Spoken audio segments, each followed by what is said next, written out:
eyes are on Vermont as the state embarks on a first-in-the-nation program to rid our kids' classrooms of a toxic chemical.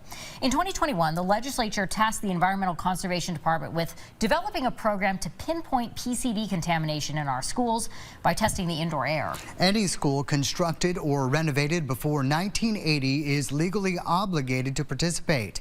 The man-made chemicals were primarily produced by the chemical giant Monsanto between 1930 and 1979, before the EPA banned PCBs. For half a century, PCBs were commonly used in building materials and electrical equipment in institutional settings throughout Vermont. The carcinogen is hazardous at very low levels, harming immune, reproductive, nervous, and endocrine systems. And you may recall Burlington High School was condemned nearly 3 years ago because of high PCB levels. The discovery prompted the question: how many other Vermont students and staff are being exposed? Tonight, our Christina Guestford gets an exclusive look at the process for testing those other at-risk schools. Our brave little state is on the bleeding edge of what the world's leading PCB experts tell me will inevitably become a national health problem, leaving our state officials and residents to navigate uncharted territory as we likely build a blueprint for the rest of the country.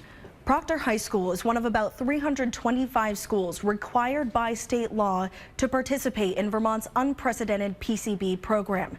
I tag along with an environmental consultant as they test the classrooms for this dangerous forever chemical. Perfect. It's called a low-flow air sampling pump, and it is strapped onto a tripod to get it up to, an average sort of child's breathing level, between 3 and 4 feet off the ground. Harper Environmental Associates is one of 6 consulting firms the state hired to conduct the indoor air testing. The way this device works, Director Craig Sterrett says, it pulls air into the clear tubing and a cartridge captures PCB emissions. So it's this piece of foam right here that's collecting the PCBs? This white thing right here, yeah. And these are set up throughout the building? They are, yes. Right now we're on the basement level of this school where there are classrooms and gym facilities and the cafeteria. It's a 24-hour sampling period, and the reason it's that long is the levels of the PCBs that we're looking at are very, very, very low. Levels measured in microscopic amounts, nanograms per cubic meter. But even the tiniest concentrations are a huge hazard. Sterrett explains consultants sample more than 1/3 of the rooms in any given school, up to half in smaller buildings like Proctor's. The first step of all of this is we come and do what's called a building inventory, and we go into every room and area in the school, every single interior space, and we identify every single material that could possibly contain PCBs.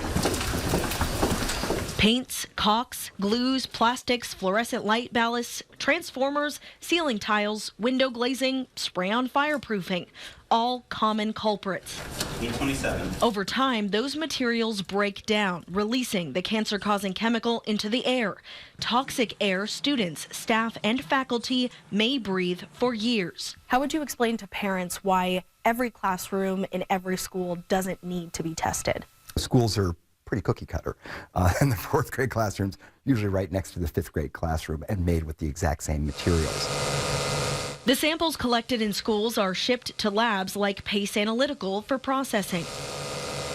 Once state officials receive the results, they alert the districts. In the worst cases, like Burlington High School, rooms or entire buildings could be condemned. The indoor air sampling that we do serves 2 purposes. One is to see if there is an immediate danger to the health of building occupants, and the second is if there are PCBs in a room, they're coming from a source. The state is covering the cost for environmental consultants like Harper to test the indoor air in the estimated 325 schools.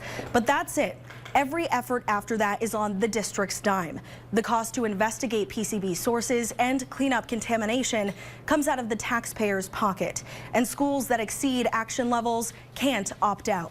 The Vermont legislature has earmarked 3 pots of funding, $4.5 million for the initial testing, $32 million for assessment, mitigation, and remediation, and $2.5 million for urgent source sampling and cleanup. Mitigation reduces concentrations in the air by improving ventilation, replacing HVAC filters, or wiping down surfaces. Remediation removes the PCB-containing material completely. Whether that's enough money to do the work will depend on the number of schools with contamination and the severity of the problem in each. State officials propose the districts foot the bills up front. Yeah, next up. Then the state reimburse up to 80% of the costs. Where's your next? But the legislature hasn't given that plan the green light yet. If it wasn't for the legislature making this a priority, we would not be looking at it. Since 2021, DEC's Patricia Coppolino has led the team laying the program's foundation. Historically, she says, PCB contamination is regulated federally. But Vermont took the issue into its own hands, designing a unique and efficient approach. Rather than sampling building materials at random, hunting for the cause to minimize the effect, the state's method is to detect the effect first, then eliminate the cause. In the spaces where PCBs exist, then you focus your time and effort that way. Coppolino says other states are already asking Vermont officials for guidance as leaders explore similar mandates and consider establishing programs of their own. Let's go to the cafeteria. Collaboration and communication is key, she says, while the country faces a steep learning curve. Building a program from the ground up and having to implement it pretty quickly afterwards has been difficult, but with some really great partners, it's been something that we can really hang our hats on and say we're doing the best that we can. The testing schedule prioritizes the oldest schools and those serving the youngest students in the most disadvantaged communities.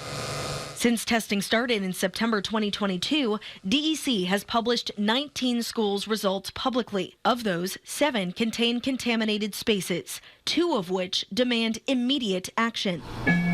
And those totals are moving targets, constantly rising as results roll in from the labs weekly. What is it like for you and your company to work on this first in the nation, unprecedented PCB program? This is the largest scale investigation that I've worked on because there are so many pieces to it.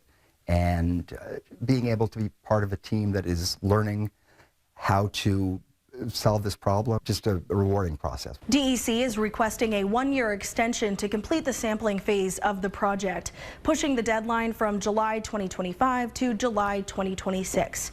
Department officials also say the $4.5 million dedicated to the program probably isn't sufficient, so they're planning on asking the legislature for more financing in 2024. In Proctor, Christina Gesford, Channel 3 News.